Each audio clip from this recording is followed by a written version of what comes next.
11월 4일 오늘의 말씀은 디모데전서 2장 8절에서 15절입니다.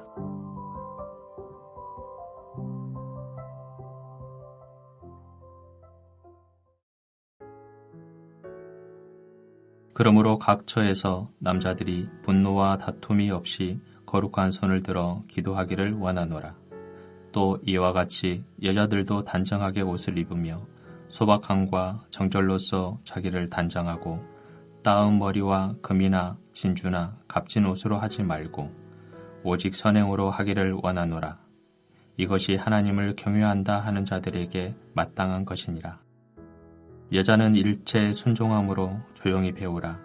여자가 가르치는 것과 남자를 주관하는 것을 허락하지 아니하노니 오직 조용할지니라. 이는 아담이 먼저 지음을 받고 하와가 그 후며 아담이 속은 것이 아니요 여자가 속아 죄에 빠졌음이라. 그러나 여자들이 만일 정숙함으로써 믿음과 사랑과 거룩함에 거하면 그의 해산함으로 구원을 얻으리라. 안녕하세요. 11월 4일 월요일 말씀 묵상입니다. 디모데전서 1장 하반부에서 문제의 사람들과 부딪혀야 하는 선한 싸움을 감당하라고 했습니다. 디모데전서 2장 1절은 접속사 그러므로로 시작합니다. 그러므로는 1장 하반부의 선한 싸움의 주제가 2장에서도 이어지고 있음을 보여줍니다. 2장 본문 안에서도 접속사 그러므로와 이와 같이가 등장하여 선한 싸움의 주제가 2장 전체의 초점이라는 것을 알 수 있습니다. 2장 1절부터 7절은 모든 사람들을 위해 기도해야 함을 말했습니다. 여기에서 모든 사람은 문제의 사람, 교회와 부딪히는 사람을 포함합니다.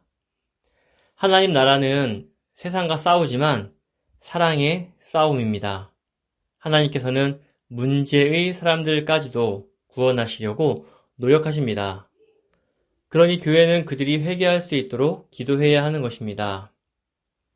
오늘 본문 8절은 접속사 그러므로로 시작합니다. 1절부터 7절과 이어지는 내용입니다. 8절은 각 처에서 남자들이 분노와 다툼이 없이 거룩한 손을 들어 기도하기를 원하노라 라고 말합니다. 매일 성경은 1절부터 7절과 8절을 분리해 놓았습니다. 다른 내용으로 본 것일 수도 있고 분량상 그냥 끊어 놓았을 수도 있습니다. 2장 8절은 1절부터 7절의 결론절입니다. 문맥상 연결됩니다. 8절에서 남자들이 갑자기 나오고 있어 다른 내용의 시작이라고 생각할 수 있는데 접속사 그러므로를 생각하면 연결된다고 생각할 수 있습니다. 바울의 글은 논리적으로 전개됩니다. 그래서 접속사를 잘 살펴서 본문을 해석해야 합니다. 분노와 다툼이 없이 거룩한 손을 들어 기도하라는 것은 무엇을 말할까요? 그것은 원수까지 사랑하는 기도입니다. 2장 1절부터 7절에서 이미 했던 이야기의 반복입니다. 2장 1절부터 7절에서는 남자가 나오지 않습니다. 당시 공동체가 기도할 때 남자들이 대표 기도를 했을 것입니다. 남자들이 대표 기도를 하면서 원수 사랑의 기도를 감당해야 했습니다. 8절에서 각처라는 것은 당시 교회가 가정교회에서 모였기에 말하는 것입니다. 그렇다면 2장 1절부터 7절은 남자들만 기도할 수 있다는 뜻이냐라고 반문할 수도 있겠지요. 남자들만 기도할 수 있다는 뜻이라기보다는 대표성을 띤 기도를 언급하고 있다고 보아야 합니다. 2장 9절은 또 이와 같이 라고 시작하여 선한 싸움의 주제가 연결되고 있음을 알게 합니다.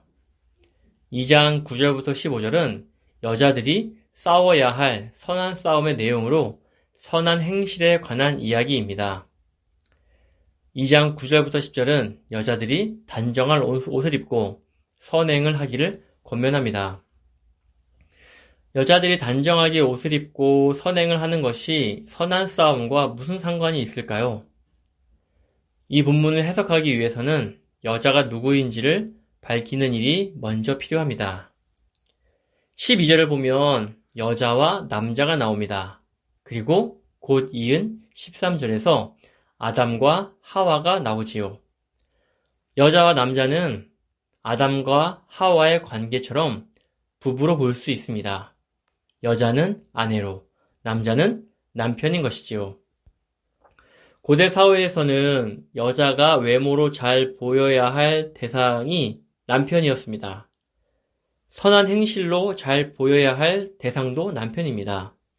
그러니 오늘 본문에서 여자는 아내로, 남자는 남편으로 보는 것이 타당해 보입니다. 여자를 한 남자의 아내라고 생각하고 9절부터 10절을 보겠습니다. 아내가 단정하게 옷을 입고 선행을 하는 것은 남편에게 좋은 인상을 줍니다. 남편에게 좋은 인상을 줘야 하는 것은 남편이 예수님을 알지 못하는 불신자이기 때문입니다. 2장 15절을 보면 여자들이 정숙함으로써 믿음과 사랑과 거룩함에 거하면 그의 해산함으로 구원을 얻으리라 라고 되어 있습니다. 여기에 구원을 얻으리라 라는 동사는 3인칭입니다. 직역하면 그가 구원을 얻으리라입니다. 여기에서 그는 남편입니다. 그러니 2장 9절부터 15절은 아내가 남편이 구원에 이를 수 있도록 선한 싸움을 해야 하는 상황 속에서 주어진 말씀으로 보입니다. 사실 우리나라도 이런 문제가 있었습니다. 아내가 교회에만 가 있고 가정을 돌보지 않으니 남편들이 화가 나서 교회 가지 못하게 핍박합니다.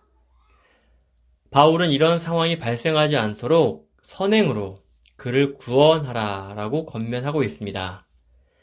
이런 맥락에서 11절부터 14절도 해석할 수 있습니다.